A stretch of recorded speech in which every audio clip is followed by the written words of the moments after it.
Coming up on Carolina Week, there's finally a new student body president on campus after 7 weeks and 3 rounds of voting. Student government won't get automatic funding from student fees. The voters reject a special referendum. And Super Tuesday wasn't so super for Senator John Edwards. Reaction to his new plans coming up. All that and more. Carolina Week starts now.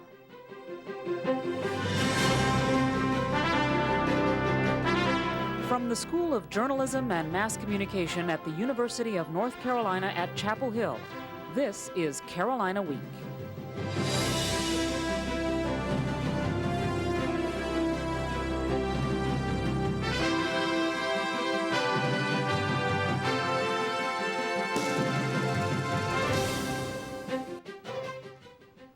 Good evening and welcome to the March 3rd edition of Carolina Week. I'm Jenny McClendon. And I'm Catherine Chang. Our top story tonight.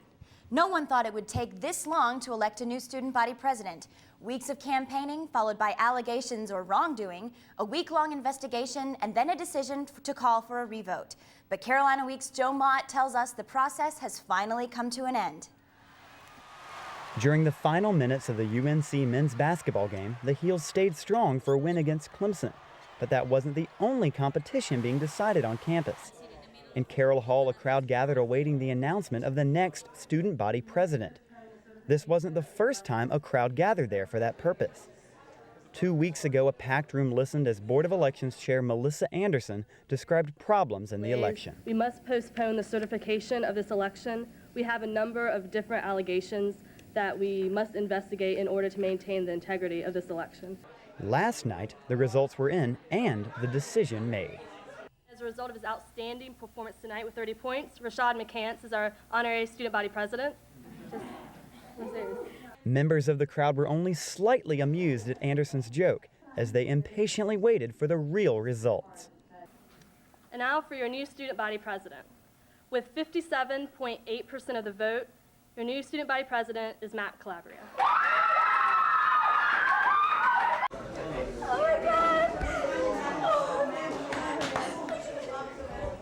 West and many of her supporters made a quick exit and discussed the events in the nearby hallway. Think about that. She won twice. That's good. That's good. That's good right now. We're good. Inside Carolina Week's newsroom, Calabria gave Carolina Week's Amanda Eiler his initial reactions to the victory. Well, I'm a little dizzy, but as you can see from behind me, we're all really excited. We had no idea how this was going to turn out. It's been a really, really, really long election period, and we're just elated. A tearful West emerged from a moment of solitude to a multitude of backers, showing support for her. Calabria and West shared a brief hug before leaving to go their separate ways. After a long night and an even longer campaign, Calabria left Carroll Hall to celebrate with his supporters after what has been a long and strange elections process. In Chapel Hill, I'm Joe Mott, Carolina Week. Matt Calabria got nearly 1,000 votes more than Lily West did, although she narrowly won the first runoff, which was never certified. Matt Calabria joins us now in the studio. Matt, that took longer than any election we can remember. Are you glad it's over? Yeah, I'm really glad it's over. It really took a lot longer than either of us expected, either campaign. It's been a really grueling process, so we're really glad it's over now. How long do you think it's going to take to overcome the uncertainty that all the election problems brought about? Well, I think the uncertainty is going to go away really quickly. We had over 6,000 people vote yesterday, and I think the new election really brought, I think, a lot more cleanness and a lot more legitimacy to the election process. People are really eager to get back into the process of governing, and I really think that that's going to become the main thing in the weeks ahead. So now that the election is over, what are your plans from here? Well, the first thing that we need to do is make sure that we put together a really diverse, a really qualified staff.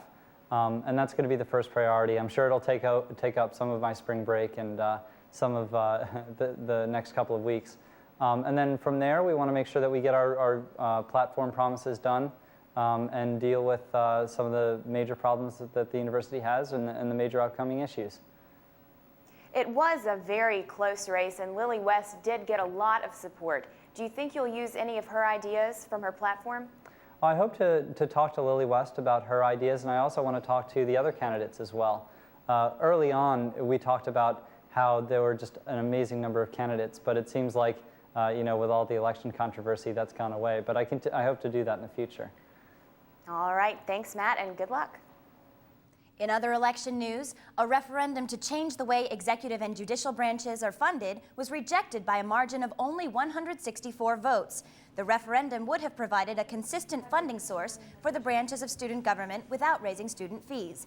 Student attorney Jonathan Slane says proponents of the plan will get a different route to get funding.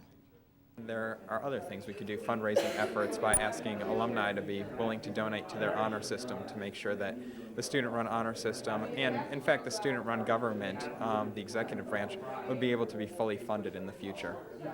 Student body president Matt Tepper says organizers will not pursue another referendum proposal. Amanda Eiler joins us in the studio now with a look at the Super Tuesday results and the end of Senator John Edwards' presidential campaign. Jenny, Massachusetts Senator John Kerry is feeling super after resounding wins on Super Tuesday. Kerry won 9 out of the 10 states holding primaries Tuesday, including the crucial swing states of Georgia and Ohio.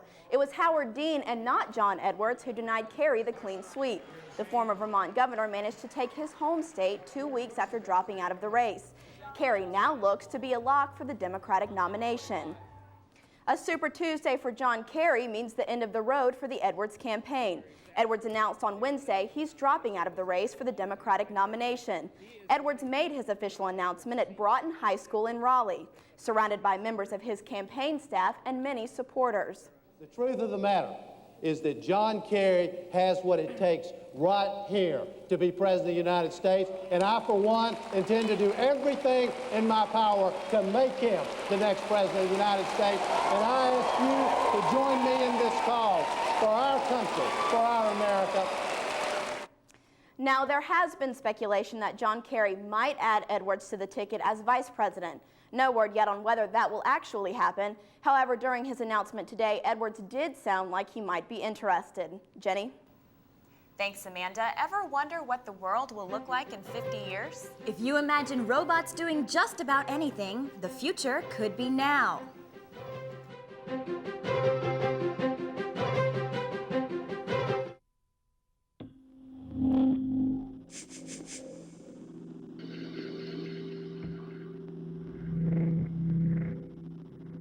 Almost half of all parents who suspect their child has a problem learning wait a year or more before getting them help. Why? When there's so much they could be achieving. Kids with learning disabilities are smart. They just learn differently.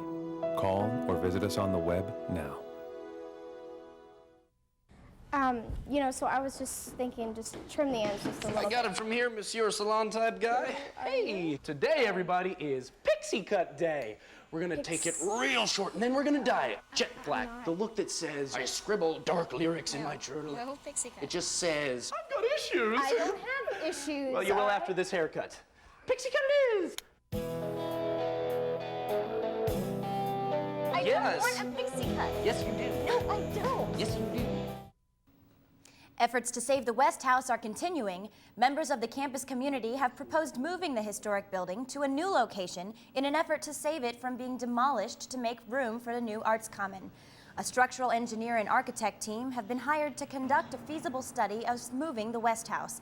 The team will meet the members of the Save the West House Coalition on March 10th to discuss the study and 6 possible places to move the house. One option is to move the house a few hundred feet to the top of a new underground parking deck. A second option is to move the house to the corner where the old Scuttlebutt snack bar was located. Another possibility is to move the house behind the Ackland Art Museum. A fourth option is to move the house onto a hill across the street from the Baptist Center. Other options are to move it to land near the Forest Theater or to an empty lot on the corner of Wilson Lane and Cameron Avenue. For the second time this year, the search to fill a position in the Chancellor's Cabinet has come to a halt. The search for a new Vice Chancellor of Information Technology was called off Monday. Director of Computing Services at Dartmouth College, Larry Levine, was the choice for the position, but he's no longer being considered. There is no timetable for when the search might begin again. The Environmental Protection Agency made plans to cut mercury emissions from coal power plants in 1999. Now, the organization says those reductions are no longer possible. Medical reporter Will Alexander tells us what the EPA is proposing instead. Scientists say coal-burning power plants release mercury into the air in large enough amounts to reach the food chain and threaten human health. In 1999, the EPA said if U.S. coal-fired power plants used existing technologies, they could cut their total mercury emissions from 75 tons a year to 7.5 tons a year by the end of 2007. But in December 2003, the EPA proposed a plan for placing restrictions on coal-fired power plants that would only require them to reduce mercury emissions to 15 tons by 2018. At a recent hearing in Research Triangle Park, EPA scientist Dr. Bob Wayland said the 1999 estimated timetable did not allow power plants enough time to test new mercury-reducing technologies. So what we need to do before we can go commercial scale with this technology is to try it on different plants and to make sure we've tried it on all 3 coal types. But Mark Edsel of the North Carolina Public Interest Research Group says the EPA's decision puts the coal industry's interests ahead of public health. Largely from pressure from the electric utility industry, EPA is reversing its stance on that and is saying that we cannot get such reductions even though the technology does exist and the science is there. Environmentalists say the problem comes not just from North Carolina's 14 coal-fired power plants, but also from plants in neighboring states. Environmental scientists say rain can wash trace amounts of airborne mercury into lakes and rivers. Once in the water, mercury enters the food chain where it becomes more concentrated. Scientists say that mercury concentrations in large predatory fish, like this largemouth bass, can reach dangerous levels. The state has issued mercury advisories for 7 kinds of fish in North Carolina: largemouth bass, chain pickerel, blackfish, shark, swordfish, king mackerel, and tilefish. Because mercury can harm fetuses and young children, health officials advise children under 15 and women of childbearing age to avoid eating these fish. The EPA says the new restrictions will significantly reduce mercury in the environment. But Mark Edsel says these reductions may be too little, too late. In Chapel Hill, I'm Will Alexander, Carolina Week. The Food and Drug Administration says most fish bought at grocery stores and restaurants has minimal mercury levels and remains an excellent source of protein. Travelers on what is now Airport Road might have to get used to a change soon. The naming committee of the Chapel Hill Town Council is recommending the town change the name of Airport Road to Martin Luther King Boulevard. There's some controversy about the name change because there's already a Martin Luther King Street in Chapel Hill. But council members say the street is too small and it's inappropriate to memorialize the slain civil rights leader. It's finally starting to feel like spring outside, and that's good because the snow season has taken its toll on the town's budget. Town officials say they've spent much more than they expected to clean up snow this winter. Because of multiple snowfalls, crews have had to work extra hard to clear roads and sidewalks. The cost for extra equipment and supplies have exceeded the town's planned budget costs for snow removal. This year, the town estimates using about $5,000 for contract services. That includes the cost of heavy-duty equipment. The town also had to pay about $20,000 for salt and sand to cover roads. In general, officials say their budget allocates about $8,000 to $10,000 total for snow removal. 31 robots in a one-on-one mechanized basketball competition. The mechanical engineering competition took place in a full and noisy auditorium at Duke Monday night. Each team's goal was to score with ping pong balls as many times as possible in a 2-minute round. The robots started the game in the middle of the court, trying to pick up ping pong balls from the corners or off the sidelines. 3 baskets on each side served as goals. Men, women, and children all gave their best to reach the final. After 2.5 hours of battle, the winner, Joshua Johnston, took home a $500 prize. Weathercaster Meredith Croak joins us now. Is the warm weather going to stick around, Well, Meredith? there is some warm temperatures in the forecast, but before I get to your forecast, let's take a look at this week's weather question. And the question is, what are crepuscular rays? Is the answer A, sunbeams, B, Doppler radars, C, satellite cameras, or D, ultraviolet rays? We'll have the answer in your complete Carolina Week forecast when we return.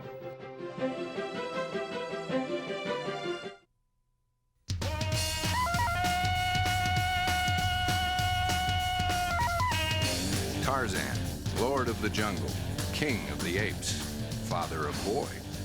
He knows what it takes to be a dad. You go for a ride, you take a swim, you hang out. All it takes is time. Hey, it doesn't take a hero, but it takes a man to be a dad.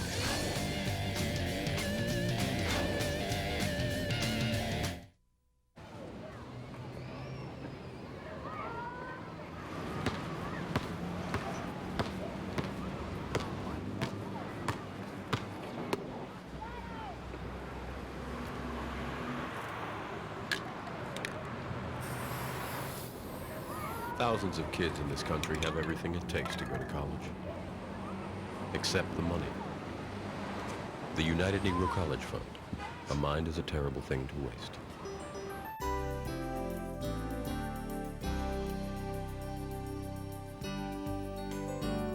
Hi, and welcome back to Carolina Week. Let's first take a look at your weather headlines. See, we're going to be off to a very sunny start for the weekend with very warm temperatures, near record warmth temperatures. Temperatures will be running about 24 degrees above average for this time of year. But we will have a Sunday cool down. Not too bad though, no snow or anything like that in the forecast. First, let's take a look at your satellite map. You can see there is a large region of clouds out to the west, and this is associated with a cold front that will be making its way through towards the weekend.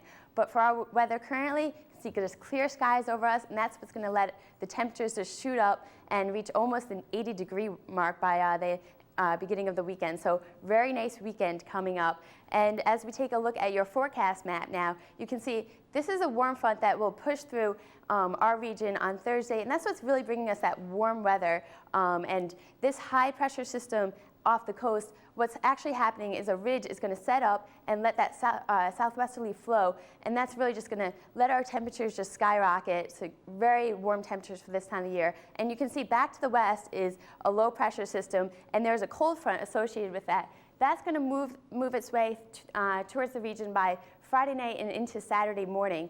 And that's really when we're going to see the chance for some scattered showers. But the way it's looking right now is that this front should move through, but the showers associated with it should stay mostly to the north of our region. So we won't have too much to worry about. Saturday won't be a total washout by any means. And we may even see some breaks in the clouds by later Saturday afternoon. So it looks like a pretty good weekend on tap and some very warm weather. So it should be a pretty nice weekend to get out there and enjoy. Let's take a look at your Carolina Week 4-day forecast. You can see 78 on Friday and with a low of only 58. So these temperatures are way above normal. Our average temperature in Raleigh or in the Triangle region is about 58 degrees for a high for this time of year. So you can see 20 degrees above normal, very nice day out there. Saturday again, this 66, that's with that cold front that's moving through.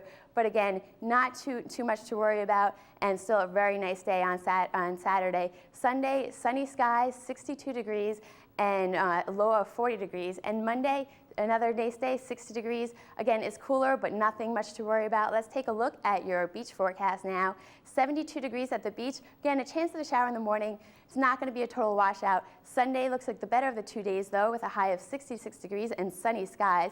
Let's take a look now at your mountain forecast. 63 degrees in the mountains, so again, a nice day to get out there and enjoy. 58 on Sunday, a little bit cooler, but from beginning of March, not too bad. Now let's take a look at your ski forecast. There are still some trails open, and 9 trails at Appalachian Mountain, and Sugar Mountain has 20 trails opened with wet packed powder surfaces.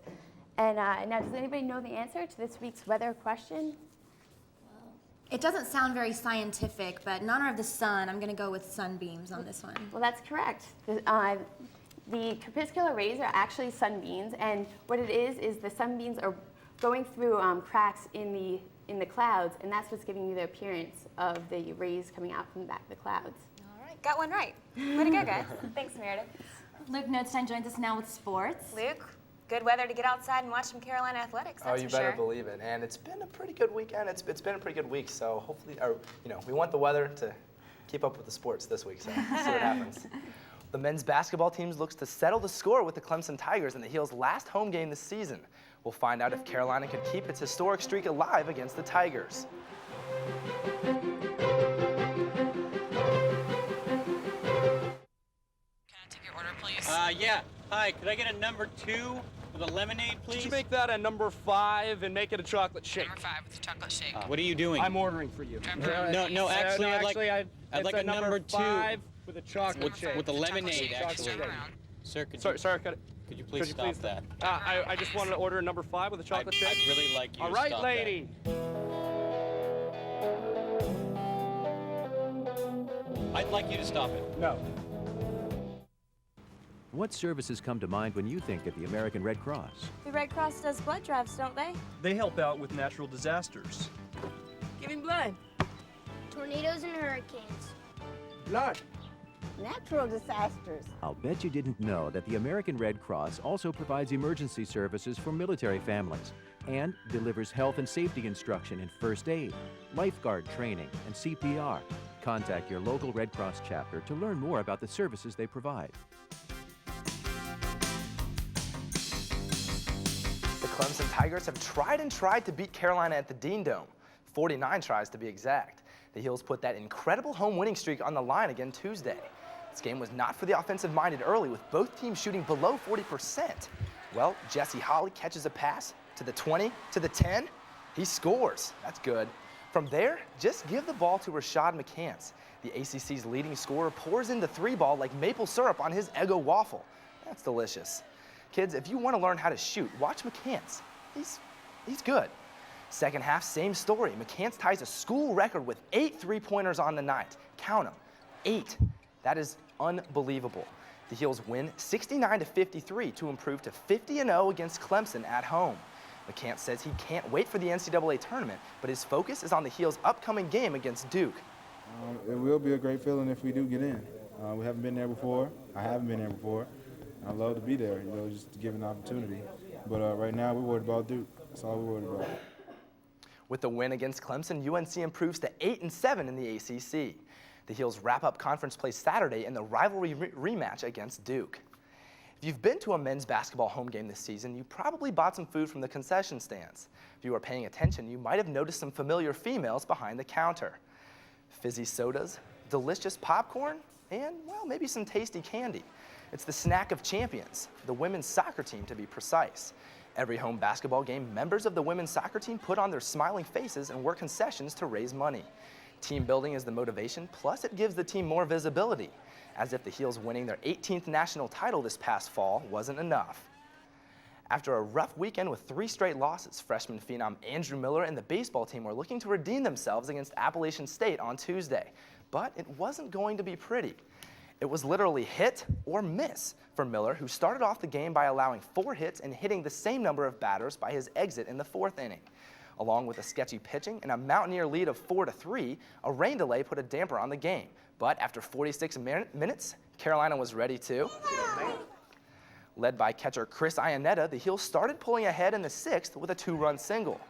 Freshman Brian Steed clinched the victory with his first career homer, and the Heels sent the Mountaineers packing with an 8-5 win. St. Francis is the next mountain the Heels have to climb over. The team hosts a 3-game set this weekend.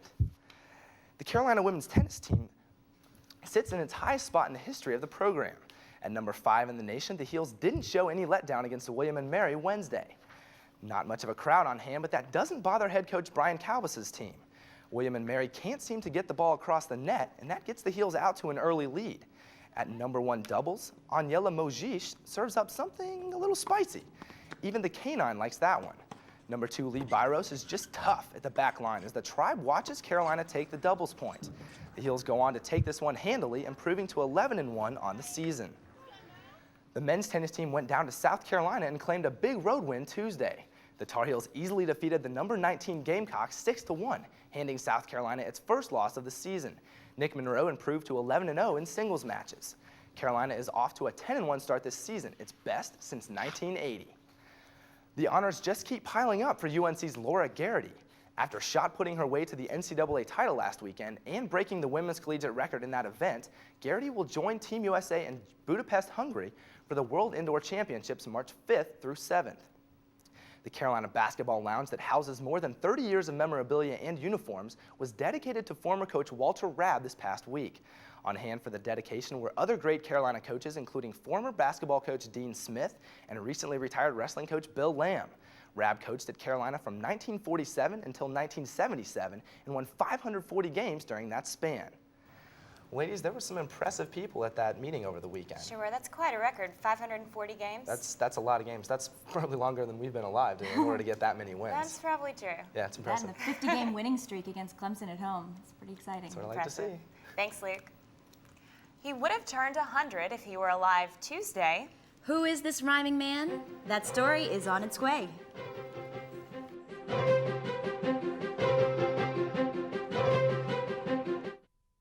Following the tragic events of September 11th, there have been hundreds of violent attacks against innocent Americans. Remember what that flag you're waving stands for. Remember, please stop the hate. We're stronger when we are united. Remember what that flag you're waving stands for. One nation under God. Indivisible. With liberty And justice. For all. In America, there's either room for everyone, or it's not America. Don't pick the wrong fight. Let's keep America land of the free. Stop the hate. If you have a story idea, contact Carolina Week at 843-8292. You can also visit us online at carolinaweek.org. If you have questions about this program, write Carolina Week at Campus Box 3365, UNCCH, Chapel Hill, North Carolina, 27599. You've probably read some of his books. Of Green Eggs and Ham and Sneetches and Schnooks. A museum in Raleigh put out its welcome mat to honor the man behind the cat wearing a hat. Our own Dan Seiler was at the celebration. Just one of many all across the nation. And the young at heart come daily to the Children's Play Space in Raleigh to promote learning through play. Tuesday, this Kids Paradise, also a nonprofit museum, devoted itself to celebrating Read Across America Day. Executive Director Julie Paul explains why literacy is so important. Research shows that when children are exposed to books and read too often, they become better learners, better readers, more curious about the world. They do better in school. There are hints that one specific author has been crucial in getting millions of young readers hooked on books. Who has kept us grinning from our first beginnings? Who'd you love to turn to when you had a yearning but no learning? Still can't guess? That's no excuse. Please allow me to introduce the works of Theodore Geisel, or the doctor known as Seuss. Tuesday would have been the Seuss Centennial, Geisel's 100th birthday. In honor of the man who wrote 44 children's books, all were invited to have fun with their imaginations. Some put animals into stories of their own. Others made an arts and crafts tradition. Oobleck, Dr. Seuss's trademark goo. And there were hats like that famous cat's from Cat in the Hat.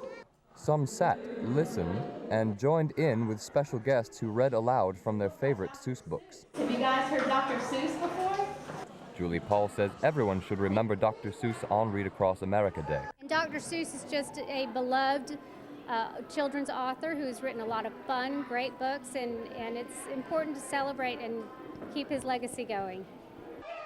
Although not everyone is in the mood to celebrate, that would hardly bother Geisel, who said, "Be who you are and say what you feel, because those who mind don't matter, and those who matter don't mind." In Raleigh, Daniel Seiler, Carolina Week. That trademark goo looked like a lot of fun. Do you have a favorite Dr. Seuss book?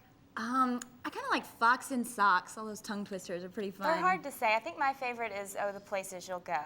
It's a little inspirational along with fun little books. It's his last book, actually. That's true. So. Speaking of, where are you going to be going this next week? We have spring break coming up. I'm headed to Russia, so I won't get to enjoy those warm temperatures. You'll leave the sunshine behind, but it sounds amazing. I'm going to be on a big boat somewhere, so I'll be thinking of you in the sun. Oh, thanks. Well, that does it for this edition of Carolina Week. Thanks for watching. Have a great spring break. We'll see you back here in 2 weeks. Good night.